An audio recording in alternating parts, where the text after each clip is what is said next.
way. So I was thinking that. Tell him what you're thinking. Yeah, I'm thinking that.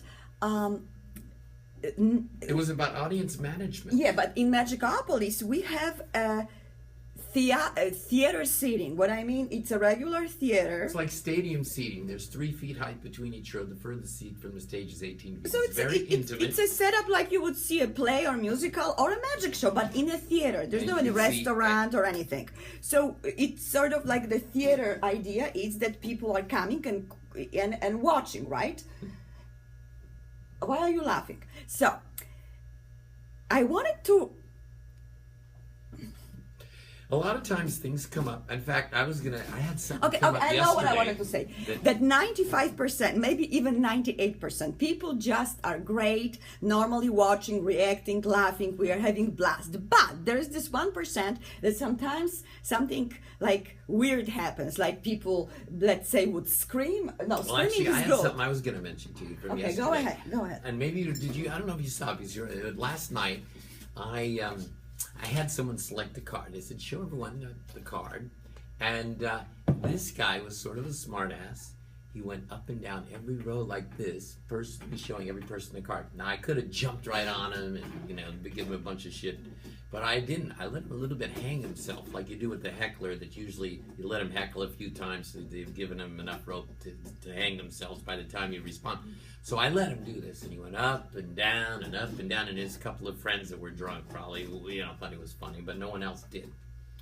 By the time he came back, and I had him return the card, and I did the card on the forehead, it was a scream, a much bigger reaction ever than you would get from the card on the forehead, because the guy was such a dick.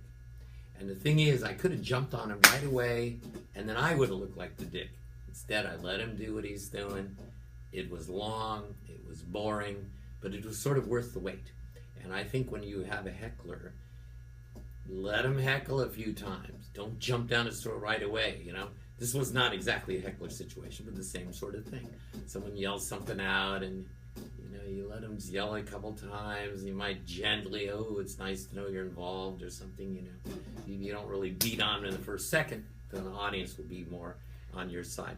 Another thing. Oh, you're going to say something? No, I wanted to say that one thing that I think we a little bit differently react is when suddenly child start crying in the middle of the show. We have a lot of children in the matinee, and mostly, as I'm saying, 99. Like 1% of the time. But it happens a few times a year, right? Not that.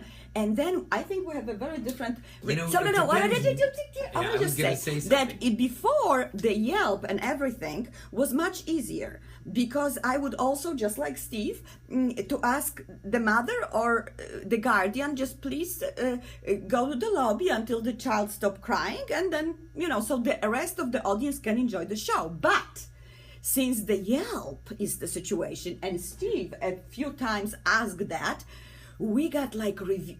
Should I talk about that? I was going to say something. That it's like horrible. I'll tell you. But no. When I say that people don't have a clue. Can I explain? No, for me it's For me it's unimaginable that I would be in a theater. It would be 200 people listening to something, and I would have a baby who scream and I would just watch the show with the screaming baby, and I wouldn't care about other people. The thing but is, it happens. I'll tell you something. I a couple times have made this mistake. Right at the top of the show, there's some gurgling, screaming baby, and it's very delicate. You don't want to ruin it you want the people that paid for the ticket to be happy. At the same time, you don't want everyone to hate you because you kicked out the baby.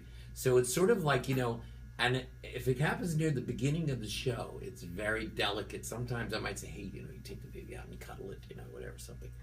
But if it's near the beginning of the show, you run the risk of losing a lot of people. It looks like you were mean to some baby. But I think so. What we do differently when sometimes, and I'm saying it's really twice a year, but I observe that it does happen, that it happens, and somebody's in the middle of the show, and I'm doing my monologue or my beautiful thing about my feelings to my grandma.